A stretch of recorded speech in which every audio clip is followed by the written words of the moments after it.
Nader. In 1938, Franklin Roosevelt sent a message to Congress asking for an independent commission to investigate corporate power abuses. In that message, he said, when government is controlled by private economic power, that is fascism. And so I think that we should start using an adjective before we talk about what government does and doesn't do. Corporate government. It's the corporate state. It's what's bringing together libertarian, conservative, and progressive people around the country against corporate subsidies, for example, against the bloated, wasteful military budget, against criminal wars of aggression abroad, against violation of our civil liberties, against the disrespect of the key trusteeship of the taxpayer dollar that is being wasted by what? Wasted by constant demands by corporate interest groups for more and more and more. The American people have rendered 3 verdicts on the state of our country. 9 out of 10 think that America is in decline. No one's ever had it that high before. 3 out of 4 think corporations have too much control over their lives. And 61% in the Gallup poll say both major parties are failing. But both major parties are very clever. They don't like competition. If there were businesses in the marketplace, they would be indicted for violation of the antitrust laws. They keep people like us off the debates, which they control, its own little company, the debate commission, and they don't want anyone else on the stage. It's the only way to reach tens of millions of people, unless you're a mega billionaire. And poll after poll want more of us on that stage. Every poll wanted Ralph Nader since 2000 on that stage.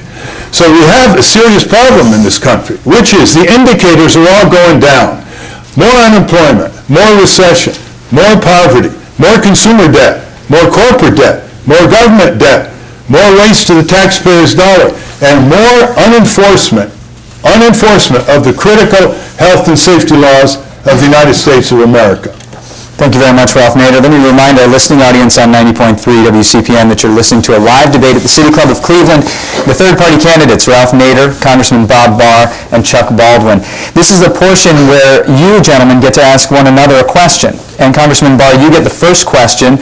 Ralph Nader, you will respond first. You get 90 seconds. You both get 90 seconds to respond. Congressman Barr. Thank you. One of the areas that I think has been absolutely missing from the manner in which the other 2 parties, the Republican and Democratic parties, have responded to the financial crisis is the Department of Justice has been strangely absent. There's been no prosecutions, not even apparently any significant investigations of what appears to be historic fraud. We in the Libertarian Party believe that this is an appropriate area for the government. I'd like to hear, Chuck, your position as the Constitution Party candidate on the either lack of enforcement or appropriate enforcement of federal laws to right some of these imbalances in the financial crisis. And Mr. Nader, yours too. Ralph Nader, you get to begin.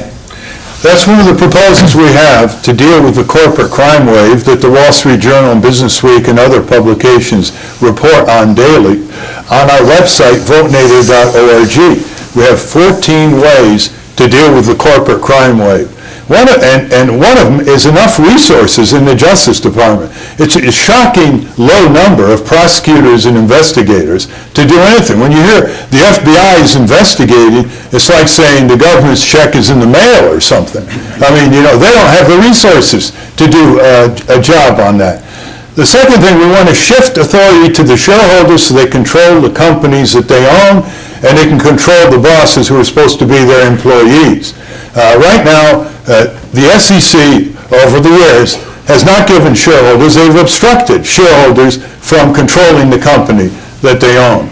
Thirdly, we can get prison reform as a collateral benefit. Empty the cells of nonviolent drug offenders, which are hundreds of thousands of dollars, get them in shape, prosecute the corporate crooks, throw them in those cells, and you'll have prison reform, because powerful convicts won't stand for these conditions in our prison. And finally, we've got to get a civil right of action. We've got to get people who are ripped off to be able to engage in class actions without harassment and restriction, and to be able to use the courts of law before judge and jury, as our Constitution and 7th Amendment provides. Right in here. More details, votenader.org. Thank you very much, Ralph Nader. Chuck Baldwin. Yes, thank you very much for the question, Bob. And in fact, I'm on record publicly as already stating this, and as I intimated in my opening remarks here this afternoon, I really do believe that it is fraud that has taken place. I sincerely believe that the Justice Department does have a role to play. I do believe that many of these Wall Street banksters have indeed violated the laws of our land, have committed fraud, and should be prosecuted. In fact, I'm not so sure that I would be averse to bringing back the old-fashioned tar and feathering days. I think that might even be appropriate. Look, the Federal Reserve System is a fraud. 1913 was not a good year for the United States of America. We got the Federal Reserve, we got what became the Internal Revenue Service and the 16th Amendment direct income tax. When we talk about $700 billion, $1 trillion, first of several installments, where's that money coming from? It's printed out of thin air. There's absolutely nothing to back it up. It's very clear that our Constitution calls for, go read the Constitution, it calls for gold and silver to be the financial system of this country. We've abandoned that, and now what's happening with all of this financial meltdown is nothing more than the chickens coming home to roost. And to give the Wall Street bankers $1 trillion to bring restoration back to the system is surely asking the foxes to guard the henhouse, if there ever was one. Thank you very much, Mr. Baldwin. Mr. Nader, it is now your turn to pose a question to your opponents. At the same time or each? Well, one question for both of them, and Chuck Baldwin will respond first. We're permitted a foreign policy question? If it's economics related, I mean, we're supposed to talk about economics. But. Okay, the corporate globalization in this country, ensconced in the World Trade Organization and NAFTA, was passed by Congress on a fast track.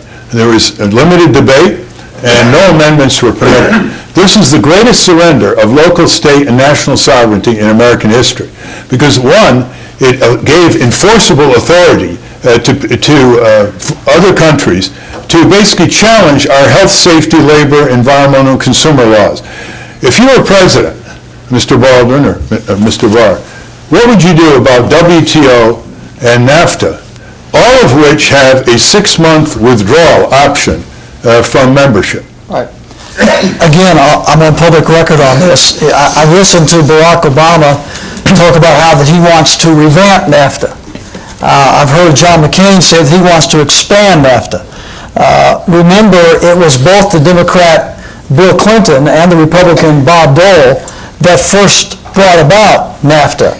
Well, ladies and gentlemen, I do not want to revamp NAFTA, and I do not want to expand NAFTA. I want to eliminate NAFTA. I want to eliminate CAFTA. I want to eliminate GATT and the WTO. I want to get America out of all of that. In fact, while we're at it, I would also propose getting America out of the United Nations. I believe the United Nations is a sinister organization that works against the interests of the United States of America, and I believe it serves no purpose to our good and to our credit. So you're looking at a guy who believes that we also have a problem with the UN. I believe all of this is a part of a greater agenda, which goes back to what I opened with here this afternoon, the globalization of our country, the sacrifice of our sovereignty, the sacrifice of our national independence on the altar of these world markets and world entities. We see the creation starting now with the North American Community or the North American Union. President Bush is talking about some kind of a planetary system responding to this economic situation that we're now in. So again, I say all of that is a part of a bigger picture, the sacrifice of American autonomy and American independence, and I believe that we must protect our independence at all costs. Chuck Baldwin, thank you very much. Congressman Barr, WTO and NAFTA. Thank you.